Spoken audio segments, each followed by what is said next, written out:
Well, hey, what is up, everyone? Welcome back to another episode of the Amazing Seller Podcast. This is episode number 88 and session number 22 of Ask Scott. This is where I answer your questions via voicemail, and it's like we get to sit around together and just kind of chat about this. And I recently did this in Texas. For those of you that didn't hear me talk about that, I went to Texas at a little convention there, a little event, and I met up with some TASers, and it was really awesome because we got to do this live. But I get to do this every Friday with you, so if you have submitted a question and I've answered it, we've been kind of sitting around the table together. So I really enjoy doing that. If you have not submitted a question yet, go ahead and do so. You can do that by heading over to theamazingseller.com/ask.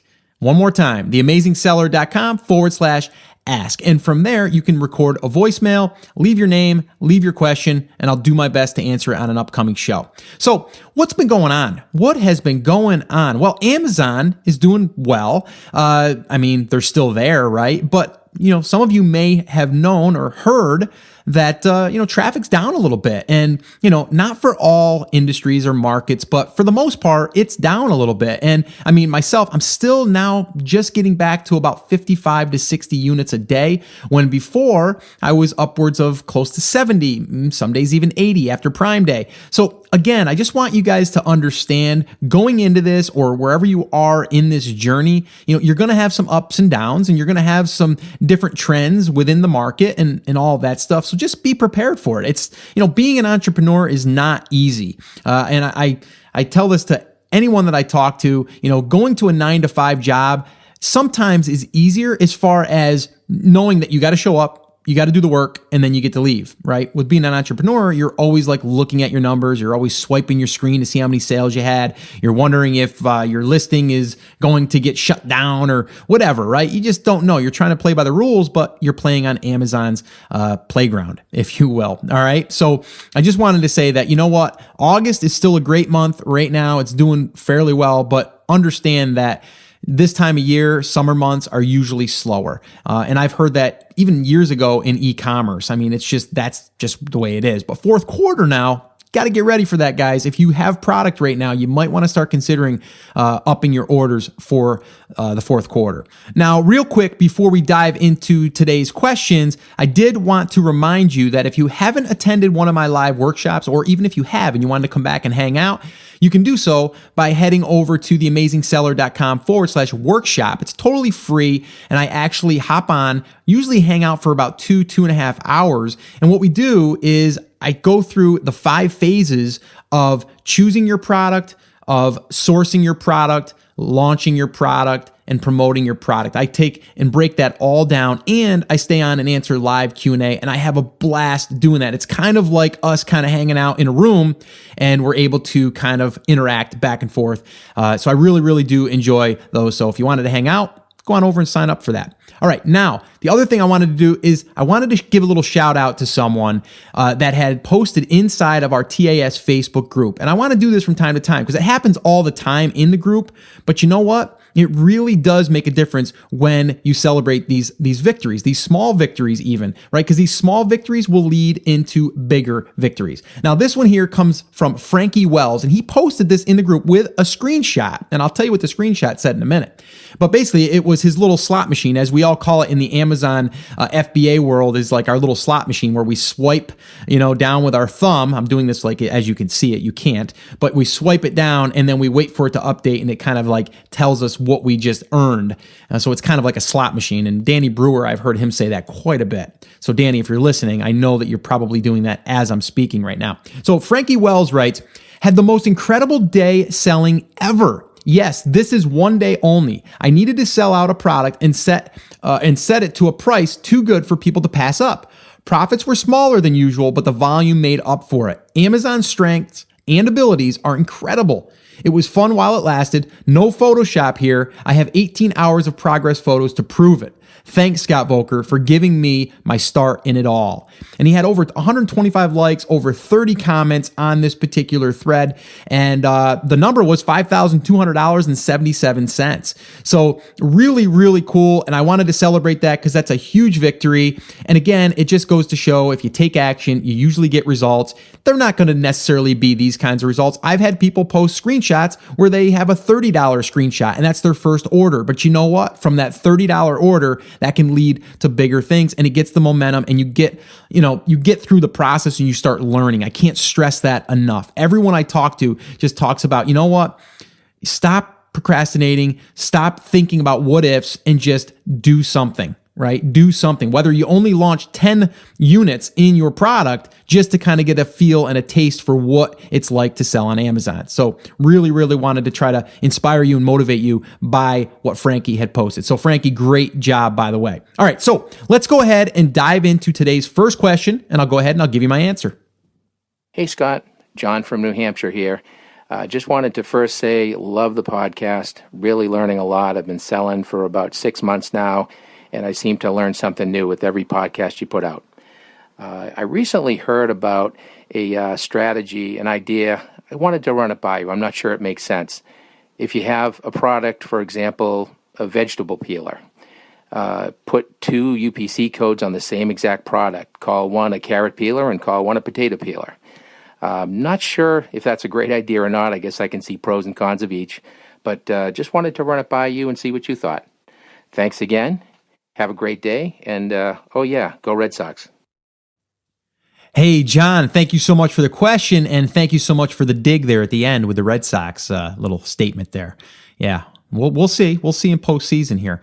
Anyway, I appreciate the question, and it's a great question. And, I think that to really be honest here, I don't think there is a right or a wrong.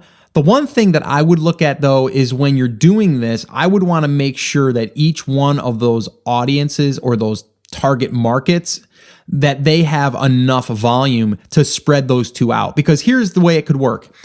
If, for example, you have the same garlic press or the same peeler, and one is more specialized for a potato and one is more specialized for a carrot, well, yes, you can target 2 specific people, okay? So this way here, you're going to be more direct, and then when they're looking for it, it's going to be like, oh, that's for carrots. I'm going to get that one. And I get that, and it makes a lot of sense. But by spreading it out, now you're going to be you're going to be dividing up the reviews, you're going to be dividing up the sales volume and all of that stuff. So I think personally, what I would probably end up doing is I would try to capitalize on both of those keywords to one listing. And I might just show examples of why it's good for potatoes and why it's good for carrots, and that it's a universal one in a sense. And I would go down that route first. And then from there, if I started to see, or if I started doing more research and I seen that there was a huge demand out there for one for carrots, well, then I might do a spin-off of it and then add that additional listing, and just kind of like getting a new SKU and then just rebranding it for carrots, obviously. But it's a great idea to be able to do that, because I do believe that if you want to differentiate yourself over the long haul, we are going to have to start looking at how we can target that one customer, right? So you're not going to be, trying to grab all of the different people that could be using that universal product. I think there is something to be said about a specialized product that delivers something to that individual, because while they're scrolling through, the minute that they see for carrot or whatever, or for potato, it's going to jump out at them.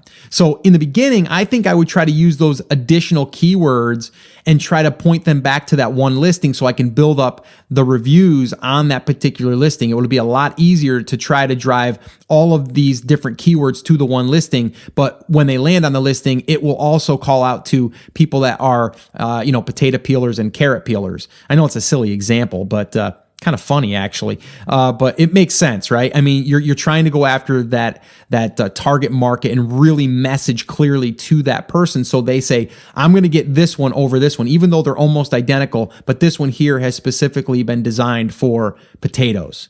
Right? So does that make sense? I hope so. All right. So let's go ahead and answer or listen to the next question, and I'll go ahead and I'll give you my answer. Hey, Scott, this is Bob. Thanks for the great episodes in your show. really like the show. How do you handle all of your accounting? How do you tie together the payments from Amazon, if you make any PayPal payments, credit card payments? How do you make that all work? And then mix tax jar in there to keep track of everything. Would you go over kind of how the accounting part works when you really start ramping up? Hey, Bob, thank you so much for the question. I think you got cut off there at the end, but I pretty much got all of what you were asking. And it's, really about accounting, right? I mean, how do we kind of gauge all of the costs and all of the inventory and all of that stuff? And I got to be honest here. I'm going to be totally transparent with you guys, is I'm not that sophisticated in this department. I mean, literally, when I first started, I was just using a spreadsheet. Okay. Now, since I've really turned this into a real business, I'm doing air quotes, not that you can see me, but I'm doing air quotes. I wanted to, obviously create the LLC. I wanted to create my own checking account. I wanted to tie everything in it. I wanted to have a credit card that was used only for this business. I wanted to have, all of that stuff in order so we can clearly see ins and outs. Now, depending on how many products you have, that's when it will really depend as far as when you want to go to a more advanced accounting or inventory type system. I was talking to Greg Mercer on our interview recently, which was episode 56. And, he was talking, he's got a lot of SKUs, but he was saying unless you got 10 SKUs or more, he wouldn't worry about it. And I agree with that. I think you can manage it on a simple spreadsheet, products in, how many you have left, and kind of do a projection of how many you're doing. Amazon kind of gives you that now. It will show you when you log in, it'll show you your inventory, and it'll kind of give you if you're running low, it'll say at the rate you've been selling in the last 30 days or however many days, 14 days or whatever, it'll say if you continue to sell at that rate, you'll run out of stock by this date or this time. So it kind of gives you that, but there's nothing built into, a software, a basic software that is. So I don't really look at that stuff. I kind of just do the numbers myself, usually once a week, and I'll kind of see where I'm at. But I'm always kind of buying 30 days in advance anyway. So that really, really doesn't pertain to me. But as far as keeping track of the numbers, there's a bunch of different options. You can use FreshBooks. You can use, and that's an online accounting system. You can use QuickBooks. I've used that in the past for other businesses. But I've just recently, I say recently, probably around 3-4 months ago, I've been using Wave Apps. It's called. It's basically Wave, W-A-V-E. But if you go to Wave Apps, WAVEAPPS.com, I'll leave links in the show notes, of course. But, basically what this is, it's really similar to a FreshBooks, where you can create your own business accounting system inside of here. And it does all the profits and loss and the reports and all of that stuff. And it's online. It's hosted online, so you don't download anything. And it also allows you to, see exactly where you are as far as, financially. How much money are you in the positive? How much, you can create invoices, you can create receipts, you can do, payroll even if you had that. And there is some pro services, but it's free unless you take advantage of some of those pro services, which I don't need any of those right now. They also have ads that run on the side, but they're not that obnoxious. So it really, to me, that's been working really, really good for me. And I was looking at FreshBooks, I was looking at QuickBooks, and I said, you know what, for all I need right now, this is going to work just fine. So that's what I've been using. And I'm probably not even using it to its fullest, but I'm just using it to take all of the inventory, and basically import how much I've spent on it, then how much money has come in from Amazon, all of the other expenses, what I've paid for all of my, subscriptions like TaxJar and Lead Pages and Aweber and all of those things, and kind of put all those in there. And then, every single month I can see where I am, or even every single week, depending on how you want to update it. I usually update my numbers every month. So then I kind of know taxes wise, right? And that's something that we really haven't talked about, but you really need to talk to an accountant about that. But depending on the tax bracket that you're in, you may be in 28 or a 30% tax bracket, or maybe even higher, depending on how much money you're currently making. But when you make that money from Amazon, you also need to figure in that. So what I'll do is every month I'll figure out what my profit was. And then from there, I'll go ahead and I will take a little bit of that money and I'll stick it, to the side, to where now I'm kind of like banking that money. So when I do have to pay my federal tax quarterly, I'll have it there. And then my accountant can do the final numbers. And then he'll say, hey, Scott, send in X amount of dollars. And then I just cut a check out of the business account. So I have a business checking account that is tied to this Wave apps, software. And then from there, I just, again, it's reporting in and out. And then the credit card, I use a credit card that is used just for this business. So this way here, it's very easy to see exactly every month what I've spent, and then I can just go ahead and import that into this software. So that's the really easy, simple method that I use. I know some people want it more, more details and just finer details. I'm good with that. My accountant seems to like it like that, so that's what I'm doing. So I think that's pretty much answered the question. So I wouldn't overcomplicate it. That's the one thing I would say. You just want to know what the money in is and the money out. All right, so I hope that's answered your question, Bob. And let's go ahead and listen to the next question, and I'll give you my answer. Hey Scott, this is Amber. I listen to all of your podcasts, and I appreciate you and all the information you've given us to take action, and especially for starting that awesome Facebook group. I learn just as much there as I do with your podcast. I just launched my product exactly a week ago today, and I finally made it to page 1 this morning, so I'm pretty excited about that. And I've done promotions, and now I'm just waiting for the reviews to roll in. So my question to you is about your routines and what things you're working on to constantly be improving your Amazon business.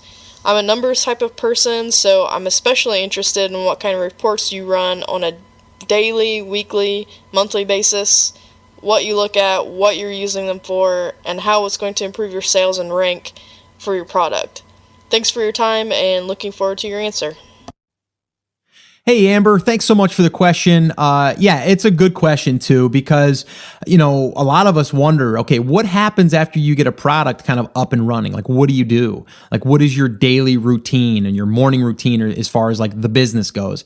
And I got to be honest. I mean, once you get through the product research, finding your supplier, the initial launch, all of that stuff, once you get through that stuff, then it's really doing exactly kind of what you said. You're looking at your reports, and you can look at them daily. You can look at those weekly, monthly, whatever you want to do. Everyone is different.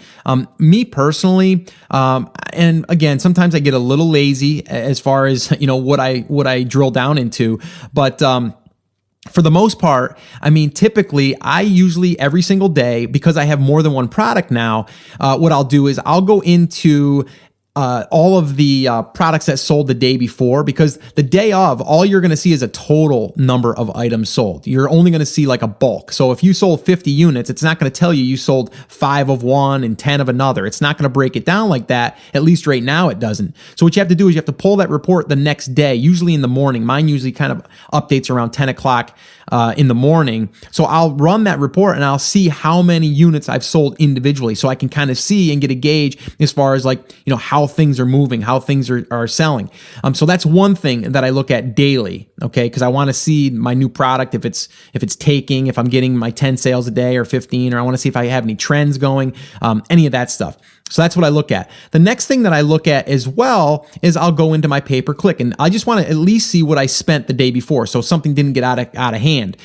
Typically right now I'm spending between, I'd say about $60 to $80 per day, and that's in August, which we're kind of at a slow month right now, but that's generally what I'm spending. Now, if I went in there and I spent $100, I would want to drill into that a little bit deeper to see why I did. Maybe a keyword that I'm bidding on has increased, and maybe that's not going to be as profitable, or maybe that's not going to even be a break even. So I want to look at that. I'll also want to look at like the last week. I don't look at this week necessarily for sales. I look at the last week, and then that kind of tells me the sales that I generated from the week before from the pay-per-click. And I'll look at my ACOS, which is your cost per sale.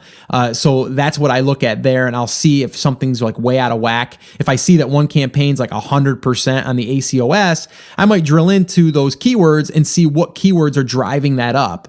And then if I do notice that a keyword is not converting that well, but it's getting clicks, I may then change it to last week, to last month, or maybe even the entire duration that I've been running that campaign. Because sometimes, even though I see it for a week out or a week back, some of those sales might not have even come in yet and really been documented. So I may even give it a little bit longer, but the way I can kind of gauge that is if I look back for maybe 30 days and I can say, oh, I see, it's actually converting pretty well, but maybe last week it just hasn't caught up yet. So if I do it that way. Now, if I have a campaign that's fresh and I'm doing that, I may then just pause that campaign and let it run for a week or two to let all of the data catch up and then go back and reevaluate it. So that's really what I spend a lot of my time on, is really looking through those. And I say a lot of time. If I spend a half hour, 40 minutes a day looking through my campaigns, that would be a lot. So really, that's what I do. Now, if you don't have someone that's going to log into your seller's account and look at your feedback, you'll want to do that as well. That's another thing that I've done in the past, but now I have my wife do it. So she's kind of like my VA. I'm doing air quotes again. But it's something that she can do. And she goes in there and she sees any feedbacks that have come in. And then from there, she can go ahead and respond to them. The other thing I do is I use SalesBacker. So if I see any emails that come through to me, it'll alert me if I have any negative reviews or feedbacks, and then I can address them immediately. And with using SalesBacker, I'm able to do it right inside of my email. So when I get that email to me, I've got a direct link that will take me right to that particular review or feedback, and I can respond immediately. So I really like that feature. So that's the other thing that is kind of being done on a daily basis. But if you took all of those and kind of combined them together, if you were doing all that by yourself, I mean, literally an hour and a half tops. And then the rest of the time, depending on what you're doing, you might want to see inventory. So you might need to contact your supplier and see if you can order your next round of inventory. Especially with fourth quarter coming now, you really want to start thinking about, planning ahead. So those are things that you kind of want to look ahead and try to predict a little bit. So this way here, you can be ahead of the curve. So that's really the other thing that you would want to do. And I do that from time to time, not every single day. And then the other thing is product research. I think every day I spend about a half hour to an hour looking up a product that I've either touched that day that I'm curious about, or maybe another one that I just seen in the store somewhere selling, or maybe my wife had something that she just purchased and I'll drill down into something. And I'll find myself spending a half hour drilling down because that one thing might turn into 3 other ideas.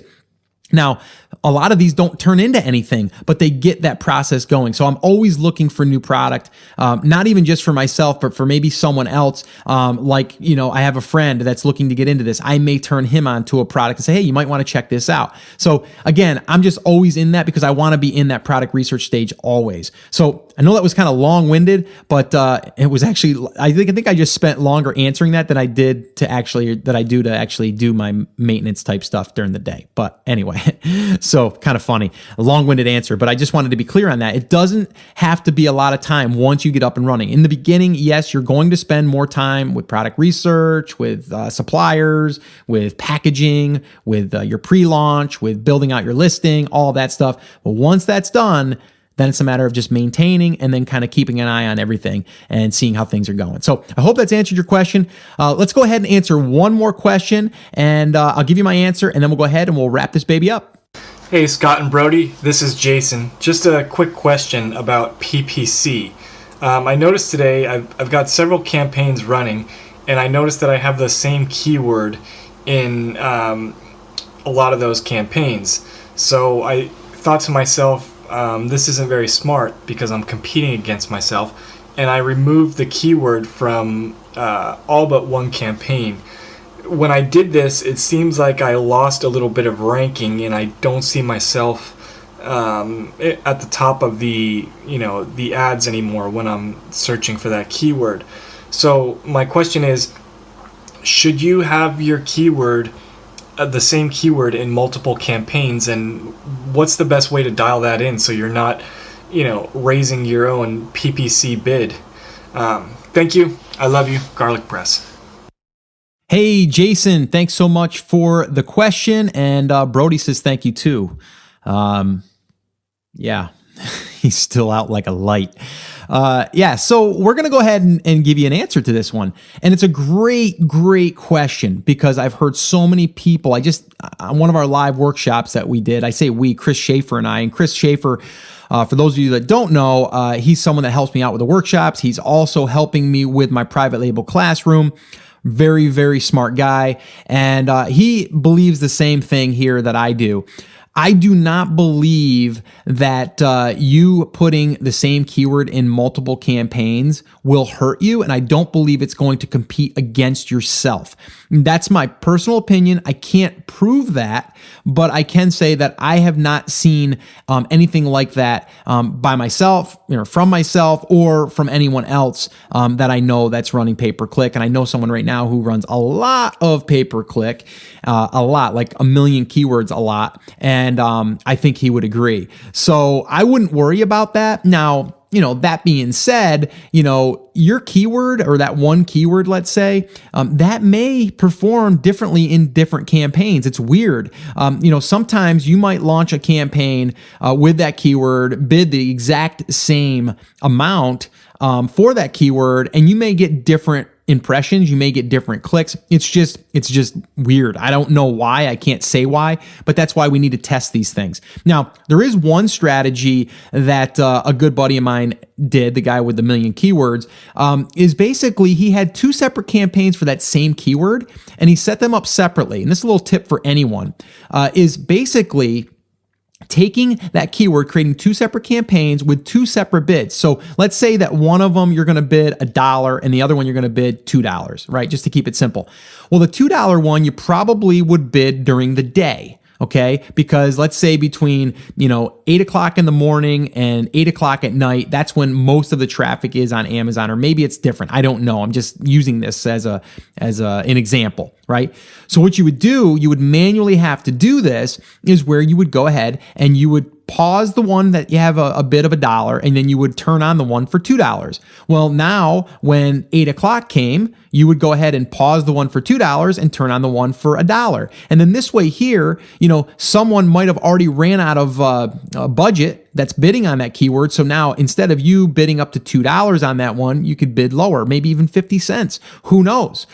So it's just another way for you to take that one keyword and kind of be able to run it at different times of the day, in a sense, at different bids. And even if you had those 2 running simultaneously together, I still don't believe that you're going to compete with each other. I mean, Amazon's smarter than that, I believe, to where that wouldn't happen. So don't worry if you have a keyword inside of 3 different campaigns that's the same keyword. I don't believe that that's going to hurt your campaigns. That's my personal opinion. I have not seen that. If someone else has seen that, well, maybe you want to post that on the Facebook group and you can let us know about that. And I know pay-per-click, it's a huge discussion usually because it's kind of a mystery to a lot of people, but there's really no one set way. It's really about looking at the data and then making those decisions to either pause a keyword or a campaign, and then kind of looking at the data or running reports, seeing what's working, what's not working,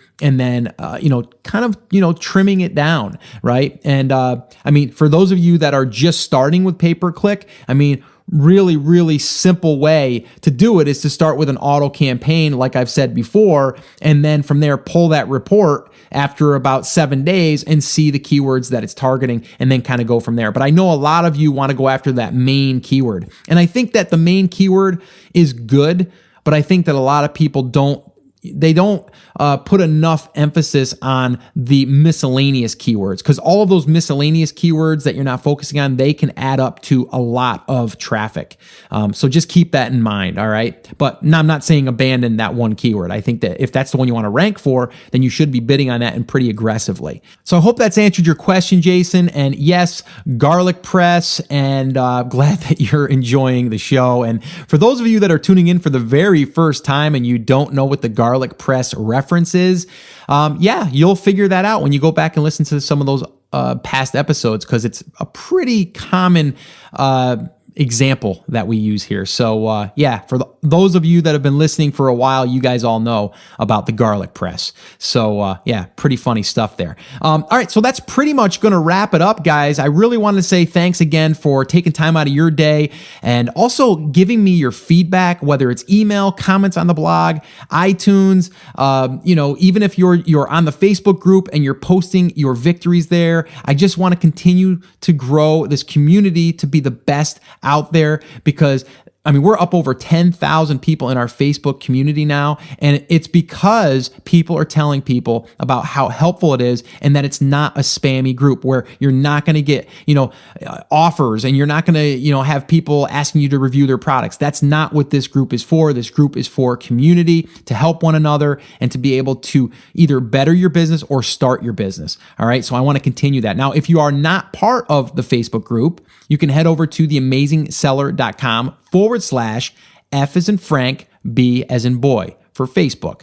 And from there, you can go ahead and request to join, and usually within a couple hours, you'll be approved. And you can go over there and just introduce yourself, maybe celebrate a victory, maybe talk about something that's happened to you that you learned from. That's really what that's about. It's really about that community aspect. Now, if you have found us on iTunes and you wanted to get updates of the upcoming shows, you can just subscribe to the podcast and you'll get them automatically Monday, Wednesday, and Fridays. And sometimes I sprinkle in a little bonus there for you. And while you're there, if you wanted to leave us an iTunes review, that would be awesome. So that would be cool.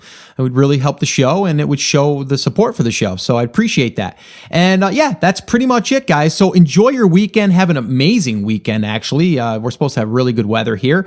May even end up going to the track today. I live about 20 minutes from the Saratoga racetrack, and it's about a month and a half that they go. And I'll tell you what, that gets people from all over the world to come here. It's really a cool thing. So if you ever get a chance to go to Saratoga Springs in New York, check it out. Pretty cool place. Anyway, so that's going to wrap it up. Once again, remember, guys, I'm here for you. I believe in you. I'm rooting for you. And I know that you can make this happen, but you have to. Come on, say it with me. Say it with conviction. Take action.